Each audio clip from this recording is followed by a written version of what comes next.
اعوذ باللہ من الشیطان اللعین الرجیم بسم اللہ الرحمن الرحیم الحمد للہ رب العالمین الصلاة والسلام علی محمد وآلہ الطیبین الطاہرین المعصومین المظلومین واللعنۃ الدائمۃ علی اعدائہم اجمعین من الآن الی قیام یوم الدین اما بعد قال رسول اللہ صلی اللہ علیہ وآلہ وسلم انا مدینۃ العلم وعلی بابها اللہم صل علی محمد وآل محمد وعجل فرجہم اجمعین۔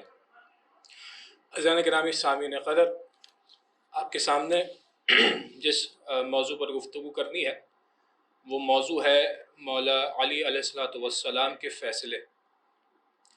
دیکھیں، رسول خدا کی زندگی کے بعد اب چاہے جس کی بھی حکومت ہو، مگر آپ کو کتابوں اور روایتوں میں بہت سارے فیصلے ایسے ملیں گے کہ جو مولا امام علی علیہ الصلوۃ والسلام نے انجام دیا۔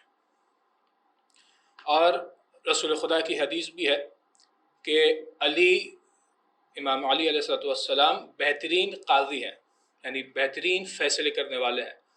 اور رسول خدا نے جناب امیر کے حوالے سے مختلف احادیث بیان کی جو میں نے آپ کے سامنے سرنامہ کلام میں بھی پیش کی۔ جیسے کہ رسول فرماتے ہیں انا مدینۃ العلم وعلی بابها، میں علم کا شہر ہوں اور علی اس کا دروازہ ہے۔ جو کوئی بھی شہر میں آنا چاہتا ہے تو وہ دروازے کے ذریعے سے شہر میں داخل ہو۔ اس طریقے سے فقط اس حوالے سے، علم کے حوالے سے یہ حدیث نہیں ہے، بلکہ ایک اور مقام پہ رسول خدا نے فرمایا انا دار الحکمت وعلی بابها، میں حکمت کا گھر ہوں اور علی اس کا دروازہ ہے۔ انا دار العلم وعلی بابها، میں علم کا گھر ہوں اور جناب امیر اس کے دروازے ہیں۔ انا میزان العلم وعلی کفاتہ، میں علم کا میزان ہوں اور علی اس کا پلڑا ہے۔ تو اس طریقے سے بہت ساری احادیث جس کے اندر جناب امیر کے علم کا تذکرہ ہوا، جناب امیر کی حکمت کا تذکرہ ہوا، جناب امیر کے عدل و انصاف کا تذکرہ ہوا، بہت ساری احادیث آپ کو رسول خدا کے زمانے میں ملے گی۔ نیز اگر گفتگو کی جائے مولا کے فیصلوں کے حوالے سے، تو رسول خدا کی زندگی کے بعد دیگر خلافتوں کے اندر بھی جناب امیر نے مختلف فیصلے کیے ہیں، اور بہت سارے مقامات تو ایسے آئے کہ جب فیصلے کسی اور کی جانب بڑھے تو انہوں نے خود جناب امیر کی جانب رجوع کیا تاکہ جناب امیر اس کا صحیح فیصلہ کرے۔ میں آپ کو مثال بیان کرتا ہوں کہ رسول خدا کے بعد ایک روز مسجد کے اندر دو خواتین آ گئی، اور ان دونوں خواتین کے پاس جو ہے وہ ایک بچہ تھا جو ایک خاتون کی گود میں تھا، اور ان دونوں خواتین کا دعویٰ یہ تھا کہ یہ بچہ جو ہے وہ میرا ہے۔ اب اس کے بعد جب یہ فیصلہ نہ ہو سکا کہ یہ بچہ کس کا ہے، ظاہراً دونوں خواتین دعوے دار ہیں اور کوئی جانتا بھی نہیں ہے، تو سب پریشان تھے۔ تو اتنے میں کسی نے کہا کہ جاؤ رسول خدا کے حقیقی وصی جناب امیر کو بلایا جائے۔ اب جیسے ہی جناب امیر کے دروازے پہ دستک دی اور فرمایا یا امیر المومنین، ابھی ایک اہم مسئلہ پیش آیا ہے اور آپ کے علاوہ اس کا کوئی فیصلہ انجام نہیں دے سکتا۔ جناب امیر مسجد میں تشریف لائے، پوچھا کیا معاملہ ہے؟ کہا یہ دو عورتیں آئی ہوئی ہیں، ان دونوں عورتوں کے پاس جو ہے وہ ایک بچہ ہے اور دونوں دعوے دار ہیں کہ یہ بچہ میرا ہے۔ جناب امیر نے کہا بس اتنا سا مسئلہ ہے، کہ ایک کمبر ذرا آگے بڑھو اور میری ذوالفقار لے کر آؤ۔ جیسے ہی جناب کمبر ذوالفقار لائے تو جناب کمبر سے فرمانے لگے اے کمبر ذرا ذوالفقار نکال لو اور اس بچے کے دو حصے کر دو۔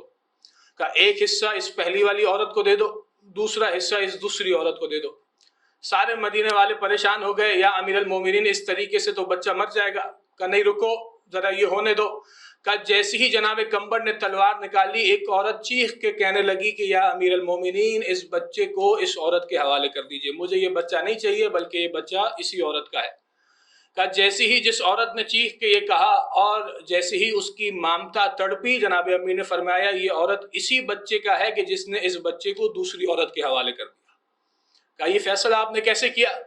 کہا جب میں نے کہا کہ بچے کو ذبح کر دو تو جو اصل ماں تھی اس کے دل میں تڑپ آئی کہ چاہے بچہ میرے پاس نہ رہے مگر صحیح و سالم تو رہے، تو جناب امیر نے کہا کہ یہ بچہ جو ہے وہ اس عورت کے حوالے کر دیا جائے۔ اس طرح کے بہت سارے فیصلے جناب امیر کے ہیں، چند فیصلے آپ کے سامنے بیان کروں گا، لیکن اس سے پہلے کسی نے جناب امیر سے پوچھا مولا یہ جو آپ فیصلے کرتے ہیں اور اتنی تیزی سے فیصلے کرتے ہیں کہ آپ کو سوچنے کی ضرورت بھی نہیں پڑتی، اتنی تیزی سے جواب دیتے ہیں کہ آپ تصور بھی نہیں کرتے اور جواب جو ہے وہ زبان پہ جاری ہو جاتا ہے۔ تو یہ کیسے ممکن ہے؟ جناب امیر نے فرمایا بڑا آسان ہے، یہ بتاؤ تمہارے ہاتھوں میں انگلیاں کتنی ہے؟ اس نے فوراً سوچا اور اسی لمحے کہا مولا 5 انگلیاں ہے۔ کہا تم نے سوچا نہیں اور فوراً کہہ دیا کہ تمہارے ہاتھ میں 5 انگلیاں ہے؟ مولا کیسی بات کر رہے ہیں، یہ انگلیاں ہمیشہ جو ہے وہ میرے ہاتھوں کے سامنے رہتی ہے، مجھے اس میں سوچنے کی ضرورت نہیں ہے، بلکہ فی الفور میں اس کا جواب دے سکتا ہوں۔ اس طرح جناب امیر نے فرمایا کائنات کی تمام چیزیں علی کی آنکھوں کے سامنے ہے، علی کو کسی فیصلے میں کسی سوال میں سوچنے کی ضرورت نہیں ہے، یہ جناب امیر کا علم ہے۔ تو عزیزان گرامی، کچھ فیصلے آپ کے سامنے بیان کرتے ہیں۔ دیکھیں، چونکہ میں نے آپ سے کہا کہ جناب امیر جو ہے وہ رسول خدا کے حقیقی جانشین ہے، اور بہت سارے مسائل اس حوالے سے بھی آئے کہ لوگوں نے آ کر دعویٰ کیا کہ رسول خدا نے ہم سے یہ وعدہ کیا تھا اور اب اس وعدے کو پورا کیا جائے۔ تو یقیناً رسول خدا کا وعدہ وہی پورا کر سکتا ہے کہ جو رسول خدا کا وصی ہو۔ ایک شخص آیا مدینے کے اندر رسول خدا کی رحلت کے بعد، اور آ کر پوچھنے لگا یہ بتاؤ ابھی جو ہے وہ خلیفہ کون ہے، مجھے جو ہے وہ اسے کچھ کام ہے۔ لوگوں نے جو ہے مختلف دروازے دکھا دیے۔ اب جیسے ہی جو ہے وہ ایک دربار میں پہنچا تو کہنے لگا کہ مجھے تم سے یہ کام ہے کہ تم ابھی وقت کے خلیفہ ہو۔ جب رسول خدا اس دنیا سے جا رہے تھے تو میری رسول خدا سے ملاقات ہوئی تھی، اور میں نے رسول خدا سے یہ کہا تھا کہ میں اپنے شہر جاؤں گا اور وہاں پر جو ہے وہ اپنے ماں باپ کو اور قبیلے والوں کو مسلمان کروں گا اور آپ کی دین اسلام کو پھیلاؤں گا۔ یہ بتائیے کہ مجھے اجر کیا ملے گا، مجھے اس کا نتیجہ کیا ملے گا، اس کا ثمرہ کیا ملے گا؟ تو رسول خدا نے فرمایا یہ بتاؤ کہ دنیا میں اجر چاہتے ہو یا آخرت میں؟ تو وہ کہنے لگا کہ یا رسول اللہ آپ تو کریم ہیں، آپ دنیا میں بھی عطا کر سکتے ہیں، آخرت میں بھی عطا کر سکتے ہیں۔ تو اس وقت رسول نے اس سے وعدہ کیا کہ جب تم اس کام کو انجام دے دو تو دوبارہ آنا اور جو ہے وہ مجھ سے یا میرے وصی سے 100 اونٹ سرخ لے جانا کہ جس پر چاندی اور سونا لدا ہوا ہوگا اور ہر اونٹ کے ساتھ ایک غلام ہوگا۔ اب جیسے اس نے یہ دعویٰ پیش کیا تو معاملہ یہ ہے کہ مال لینا تو آسان ہے مگر رسول خدا کی اس وصیت پر مال دینا مشکل ہے۔ تو وہ کہنے لگے کہ معاملہ اس طریقے سے ہے کہ چونکہ رسول خدا نے یہ تم سے وعدہ کیا ہے تو تم کوئی گواہ پیش کرو۔ میرے پاس کوئی گواہ نہیں ہے، میں اکیلا آیا ہوں، نہ اس وقت کوئی اور موجود تھا۔ تو کہا معاملہ اس طریقے سے ہے کہ اگر گواہ بھی ہوتے تو تب بھی یہ قیمت ہم ادا نہیں کر سکتے تھے کہ 100 اونٹ سرخ کہ جس کے اوپر سونا اور چاندی لدا ہوا ہو اور ہر اونٹ کے ساتھ ایک غلام ہو۔ کہنے لگے کہ تو یہ میرا یہ مسئلہ حل کون کر سکتا ہے؟ تو ادھر جو ہے وہ جناب امیر کے ایک صحابی موجود تھے، کہنے لگے کہ یہ مسئلہ فقط و فقط جناب رسول خدا کے وصی تمہارا حل کر سکتے ہیں۔ اس شخص کو لے کے جایا گیا جناب امیر کے پاس۔ جناب امیر جو ہے وہ مسجد میں تشریف فرما تھے، اور جناب امیر کے پاس جب وہ شخص آیا تو کہنے لگا کہ رسول خدا نے مجھ سے یہ وعدہ کیا تھا اور معاملہ اس طریقے سے ہے۔ جناب امیر نے فرمایا کوئی مسئلے کی بات نہیں ہے، میں تمہارے اس وعدے کو جانتا ہوں اور میں ہی رسول خدا کا حقیقی وصی ہوں کہ تمہارے اس وعدے کو جو تم سے رسول خدا نے کیا ہے اسے انجام دوں گا۔ اس وقت جناب امیر نے مولا امام حسن مجتبی علیہ السلام کو کہا کہ آپ جائیے اور اس شخص کو لے جائیے ایک وادی کی جانب، اور اس وادی میں جیسے ہی پہنچے تو درمیان میں جو ہے وہ اس کاغذ کو رکھ دیجیے گا اور اس وادی والوں کو میرا سلام کہیے گا اور کہیے گا کہ رسول خدا نے جو وعدہ کیا تھا اسے نبھایا جائے۔ جناب امام حسن مجتبی اس شخص کو لے کر ایک وادی کی جانب گئے، وہ جو کاغذ جناب امیر نے دیا تھا اسے اس درمیان میں رکھا اور کہا کہ میں جناب امیر کا حقیقی فرزند اور وارث جناب امام حسن مجتبی ہوں اور میرا سلام اے وادی والو تم پر ہو۔ کہ جیسے ہی مولا کا سلام کرنا تھا اچانک زمین سے، اب اس کی مختلف روایتیں ملتی ہے پہاڑ کے ذریعے سے اور ایک روایت جو میں نے خود پڑھی ہے، کہا کہ وہ زمین کے ذریعے سے باقاعدہ جو ہے وہ ایک اونٹ غلام کے ساتھ جو ہے وہ برآمد ہوا کہ جس کی مہار ایک غلام نے پکڑی ہوئی تھی، سرخ رنگ کا اونٹ تھا، اس پہ سونے اور چاندی کی جو ہے وہ مال لدا ہوا تھا۔ کہ جیسے ہی وہ غلام اس اونٹ کی مہار کو لے کے باہر ہوا اس کے پیچھے پوری قطار موجود تھی، یہاں تک کہ 100 اونٹ مکمل ہوئے۔ امام حسن مجتبی نے فرمایا اے شخص آج میں نے اپنے نانا کا وعدہ تیرے سامنے پورا کر دیا۔ دیکھیں ذرا گرامی، یہ وہ فیصلہ کہ اس وقت یہ وہی حل کرے گا کہ جو رسول خدا کا اصلی جانشین ہوگا، وہی حل کرے گا جو رسول خدا کا اصلی وصی ہوگا. اور اس وقت جناب امیر نے اس فیصلے کو بڑے احسن طریقے سے جو ہے وہ انجام دیا. دیکھیں، اور آپ جانتے ہیں کہ یہ سارے فیصلے جو ابھی انجام پذیر ہیں وہ ابھی جناب امیر کی خلافت کے موقع پر نہیں ہے، بلکہ ابھی یہ اس وقت ہے کہ جب جناب امیر کی ظاہری خلافت آئی ہی نہیں ہے. ایک اور فیصلہ مدینہ کے اندر لائے گئے 2 افراد، اور معاملہ اس طریقے سے دلچسپ ہو گیا کہ وہ دونوں افراد جو ہے وہ سفر پر تھے، غالباً شام کی جانب سفر تھا. تو ان میں سے جو ہے وہ ایک آقا تھا اور ایک غلام. اب معاملہ اس طریقے سے ہوا کہ آقا جو ہے وہ اونٹ پر سوار تھا اور غلام جو ہے وہ اونٹ کی مہار پکڑے ہوئے آقا کے ساتھ ساتھ چل رہا تھا. اچانک آقا نے بولا کہ مجھے کچھ کام ہے، ذرا میں آتا ہوں، اس اونٹ کو سنبھالو. وہ اونٹ سے اترے اور چلے گئے. اس کے بعد کچھ دیر بعد آئے تو کیا دیکھتے ہیں کہ وہ جو غلام جو اونٹ کی مہار کو سنبھالے ہوا تھا اب اونٹ پر بیٹھا ہوا ہے. آقا نے کہا کہ ذرا اونٹ سے اترو اور مجھے بیٹھنے دو. تو وہ کہنے لگا کہ کون؟ آپ کہنے لگے کیا مطلب؟ میں ہی تمہارا آقا ہوں، میں کب سے تمہارا غلام، بلکہ تم میرے غلام ہو. اب وہ آقا پریشان ہو گیا، یہ معاملہ کیا ہوا؟ اب اس وقت کوئی موجود بھی نہیں. کہا چلو اس کا فیصلہ کرتے ہیں، مدینے چلتے ہیں اور وہاں پر جو ہے وہ اس کا فیصلہ ہوگا. اب جو ہے وہ اونٹ، آقا اور غلام یہ تینوں پہنچے مدینے، اور جو ہے وہ رستے میں ہی کوئی شخص مل گیا. کہا کہ آپ کون ہیں؟ کہا میں ہی حاکم ہوں. کہا یہ فیصلہ کیجئے اور یہ بتائیے کہ جو ہے وہ یہ دعوے دار اس طریقے سے ہے کہ آقا کہہ رہا ہے کہ میں غلام، یہ میرا غلام ہے، اور وہ غلام کہہ رہا ہے کہ یہ بھی میرا غلام ہے. تو اب سمجھ میں نہیں آ رہا کہ اس میں سے آقا کون ہے اور غلام کون، اور یہ اونٹ کس کی ملکیت ہے. اس نے تھوڑی دیر سوچا اور کہنے لگے یہ بتاؤ جناب سلمان کہاں ہے؟ کیوں؟ کہ جناب سلمان سے پوچھو جناب امیر کہاں ہے، باغ میں ہے، گھر میں ہے، مسجد میں ہے، تاکہ جناب امیر اس کا فیصلہ کرے. کہ یہ میرا فیصلہ جو ہے وہ میں نہیں کر سکتا. کہا جناب امیر کو ڈھونڈا گیا، دیکھا کہ جناب امیر جو ہے وہ مسجد میں تشریف فرما ہے. یہ سارے افراد جو ہے وہ مسجد کی جانب گئے. کہا یا امیر المومنین، بڑا اہم مسئلہ پیش آیا ہے، سمجھ میں نہیں آ رہا کہ فیصلہ کیا کرنا ہے. کہ کیا مسئلہ ہے؟ کہ یہ شخص کہہ رہا ہے کہ میں آقا ہوں، وہ شخص کہہ رہا ہے کہ میں آقا ہوں، یہ میرا غلام ہے، اور یہ اونٹ کس کی ملکیت ہے سمجھ میں نہیں آ رہا. جناب امیر نے کہا چلو ذرا میرے ساتھ ایک مقام پہ چلو. جناب امیر ان کو باغ لے گئے اور ادھر جناب سلمان سے کہا اے سلمان ذرا ایک کچی دیوار بناؤ. کچی دیوار بنائی گئی. جناب امیر نے فرمایا اے سلمان ذرا اس کچی دیوار میں جو ہے وہ 2 سوراخ کر دو، اتنا سوراخ ہو کہ ان کے چہرے، ان کا منہ جو ہے وہ اس سوراخ سے باہر آ جائے. اس دیوار میں جو ہے وہ 2 سوراخ کیے گئے. ان دونوں کو بلایا گیا کہ اپنی اپنی گردنوں کو جو ہے وہ اپنے اپنے چہروں کو جو ہے وہ اس سوراخ کے اندر ڈال دو، اس طریقے سے کہ تمہاری گردن باہر رہے اور مکمل چہرہ دوسری جانب آ جائے. دونوں افراد نے جو ہے وہ اپنی گردنوں کو اس سوراخ کے اندر ڈالا. دونوں اشخاص جو ہے موجود ہے، چہرہ اس جانب ہے اور بدن پورا اس جانب ہے. جناب امیر نے کہا ایک کمبر ذرا میری زلفکار لے کر آؤ. جناب کمبر جو ہے وہ جناب امیر کی زلفکار لے کر آئے اور کہا کہ اے کمبر جیسی ہی میں تمہیں صدا دوں فوراً جو ہے وہ زلفکار چلا دینا. یا امیر المومنین کس پہ چلانی ہے؟ کہ میں بتاتا ہوں. جناب کمبر کو جناب امیر نے اشارہ کیا اے کمبر فوراً سے جو ہے وہ غلام کی گردن کاٹ دو.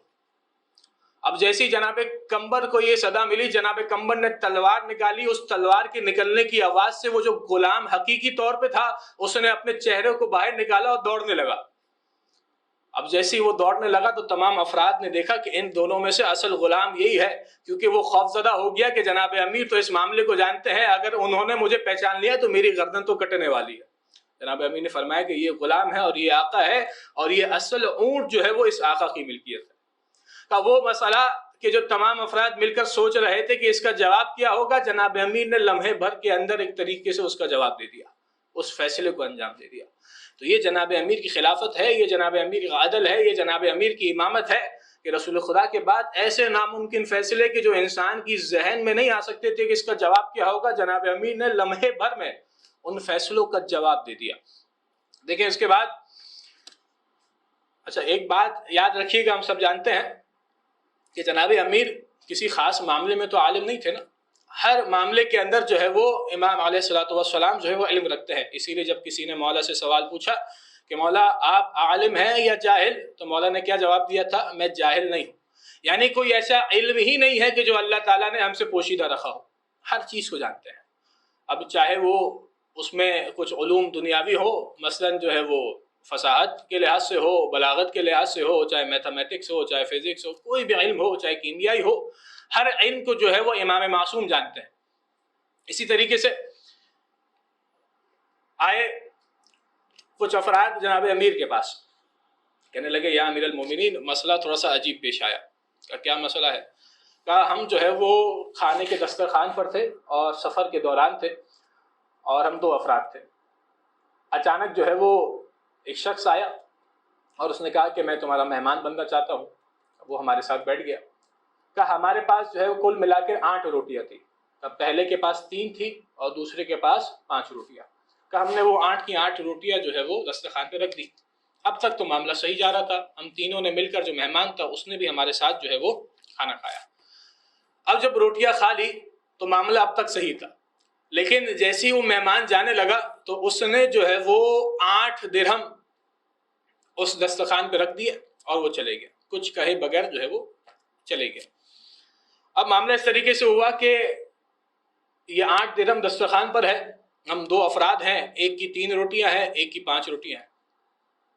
اب معاملہ اس طریقے سے ہو رہا ہے کہ جو 5 روٹیاں والا ہے وہ کہہ رہا ہے کہ ان 8 درہم میں سے 5 درہم میرے ہیں کیونکہ میری 5 روٹیاں تھیں، اور ان 8 درہم میں سے 3 درہم تمہارے ہیں کیونکہ تمہاری 3 روٹیاں تھیں.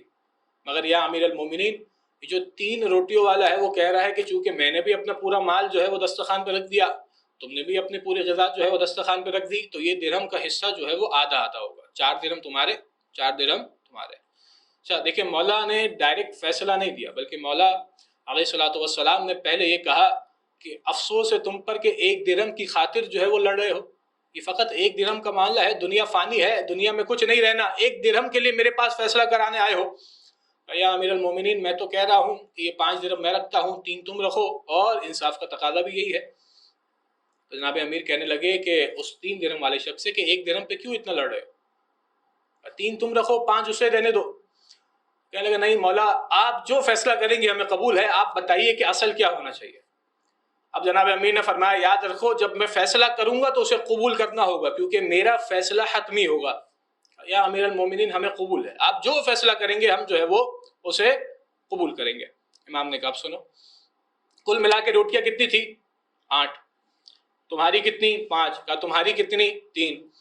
یہ بتاؤ کھانے والے کتنے تھے؟ کہنے لگے کہ کل ملا کے 3 کھانے والے تھے. تو امام نے کہا کہ اگر اس بات کو سوچا جائے کہ ہر بندے نے برابر کھایا ہے تو ایک روٹی کے کتنے حصے ہوں گے؟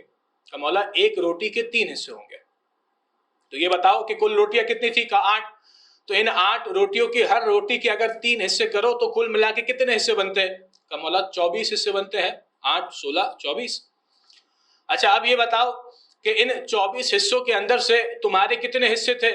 کہ مولا میری 3 روٹیاں تھی، تو گویا میری 3 روٹیوں کے حساب سے اگر ہر روٹی کے 3 حصے کریں تو میرے بنتے ہیں 9 حصے.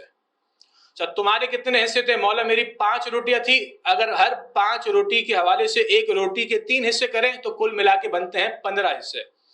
مولا فرماتے ہیں تمہارے ہیں 9 حصے، تمہارے ہیں 15 حصے. یہ بتاؤ کہ ہر شخص نے کتنے حصے کھائے تھے؟ مولا 8 حصے. تو امام نے فرمایا کہ وہ جو تمہاری 9 حصے بنتے ہیں 3 روٹیوں کے حوالے سے، ان میں سے 8 حصے تو تم خود کھا گئے اور فقط تم نے 1 حصہ جو ہے وہ مہمان کو دیا. اور جس شخص کی 5 روٹیاں تھی ان 5 روٹیوں کے بنتے ہیں 15 حصے، کہ جس میں سے 8 حصے اس نے خود کھائے اور 7 حصے مہمان کو دیے. تو گویا اس کا مطلب یہ ہوا کہ یہ جو 8 درہم تمہارے پاس ہے ان میں سے 7 درہم اس 5 روٹی والے کو ملیں گے اور 1 درہم تم 3 روٹی والے کو ملے گا.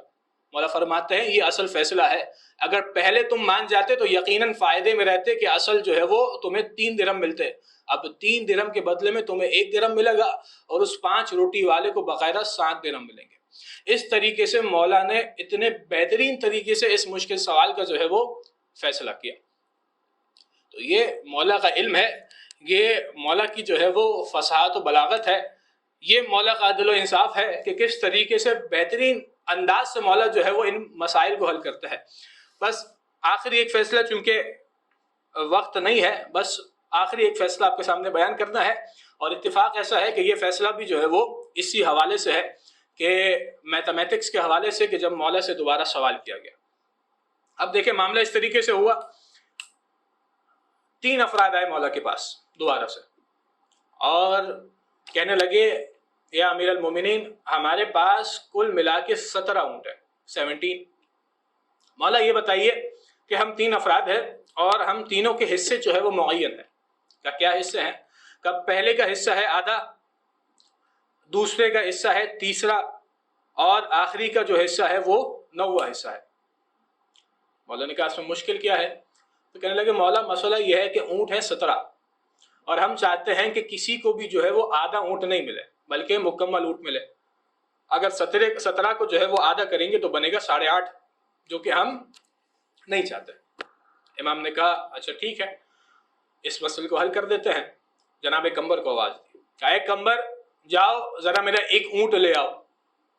امام نے ان 17 اونٹوں میں سے اپنا ایک اونٹ ملا دیا۔ کہا اب کتنے اونٹ ہو گئے؟ کہا 18۔ امام نے کہا ٹھیک ہے، پہلا حصہ کس کا ہے؟ کہا کہ پہلا حصہ جو ہے وہ میرا ہے اور میرے جو ہے وہ آدھے اونٹ بنتے ہیں۔ امام نے کہا کہ 18 اونٹ ہے، اس کو آدھے کرو، کتنے ہوئے؟ کہا 9 اونٹ۔ امام نے کہا یہ 9 اونٹ جو ہے وہ تمہارے ہو گئے، اسے الگ کر دیا۔ امام نے کہا دوسرے کو بلاؤ، کہا تمہارا حصہ کتنا ہے؟ کہ مولا تیسرا حصہ ہے۔ امام نے کہا کل ملا کے اونٹ کتنے تھے؟ کہا 18۔ کہا اس کا تیسرا حصہ نکالو، کیا حصہ نکلے گا؟ کہا 6 12 18 یعنی 6 اونٹ۔ امام نے کہا کہ 6 اونٹ جو ہے وہ تمہارے ہو گئے۔ امام نے کہا اس آخری والے کو بلاؤ، کہا مولا حاضر ہوں۔ کہا تمہارے کتنے حصے تھے؟ کہا مولا 9واں حصہ تھا۔ کہا اونٹ کتنے تھے؟ کہا 18۔ کہا 18 کا 9واں حصہ نکالو، تو کہنے لگے مولا 9 اور 18 یعنی 2 اونٹ۔ کہا یہ 2 اونٹ جو ہے وہ تمہارے۔ پہلے کو مولا نے کتنے اونٹ دیے؟ 9 اونٹ آدھے کے حساب سے، دوسرے کو دیے 6 اونٹ تیسرے کے حساب سے، اور آخری کو دیے 2 اونٹ 9ویں حصے کے حساب سے۔ تو کل ملا کے 9 6 15 2 17۔ امام نے کہا یہ 17 اونٹوں کی تقسیم ہو گئی، اے کمبر جو میرا اونٹ لائے تھے اسے واپس لے جاؤ۔ اس طریقے سے مولا نے ان فیصلوں کو بھی بہترین اور احسن طریقے سے انجام دیا کہ وہ فیصلے کہ جو انسان کی عقل تنگ رہ جائے کہ کس طریقے سے ان کے جوابات ہوں۔ آج کے زمانے کے اندر بھی، اس زمانے کے اندر مولا نے اس کو بہترین طریقے سے انجام دیا۔ وجہ یہی ہے کہ جو اصل رسول خدا کا جانشین ہوتا ہے اس کے پاس ان تمام علوم کی خبر ہوتی ہے کہ جو اصل رسول خدا کے پاس ہوتی ہے، چاہے اب وہ کسی رسول کا وعدہ ہو کہ جسے نبھانا ہو، چاہے کوئی ایسا مسئلہ ہو کہ جس میں امت پریشان ہو اور اسلام اس میں خطرے میں ہو، چاہے وہ کسی سوال کا جواب ہی کیوں نہ ہو۔ بس آخر میں خداوند متعال سے دعا کرتے ہیں، خداوند متعال جو کچھ ہم نے پڑھا اور جو کچھ ہمیں سنا اس پر عمل پیرا ہونے کی توفیق عطا فرمائے، ہمیں تمام مقدس مقامات کی زیارت فرمائے، ہمارے وقت کے امام زمانہ کے ظہور میں تعجیل فرمائے، ہمیں ان کے سچے اعوان و انصار میں شمار ہونے کی توفیق عطا فرمائے۔ وآخر الدعوان ان الحمد للہ رب العالمین۔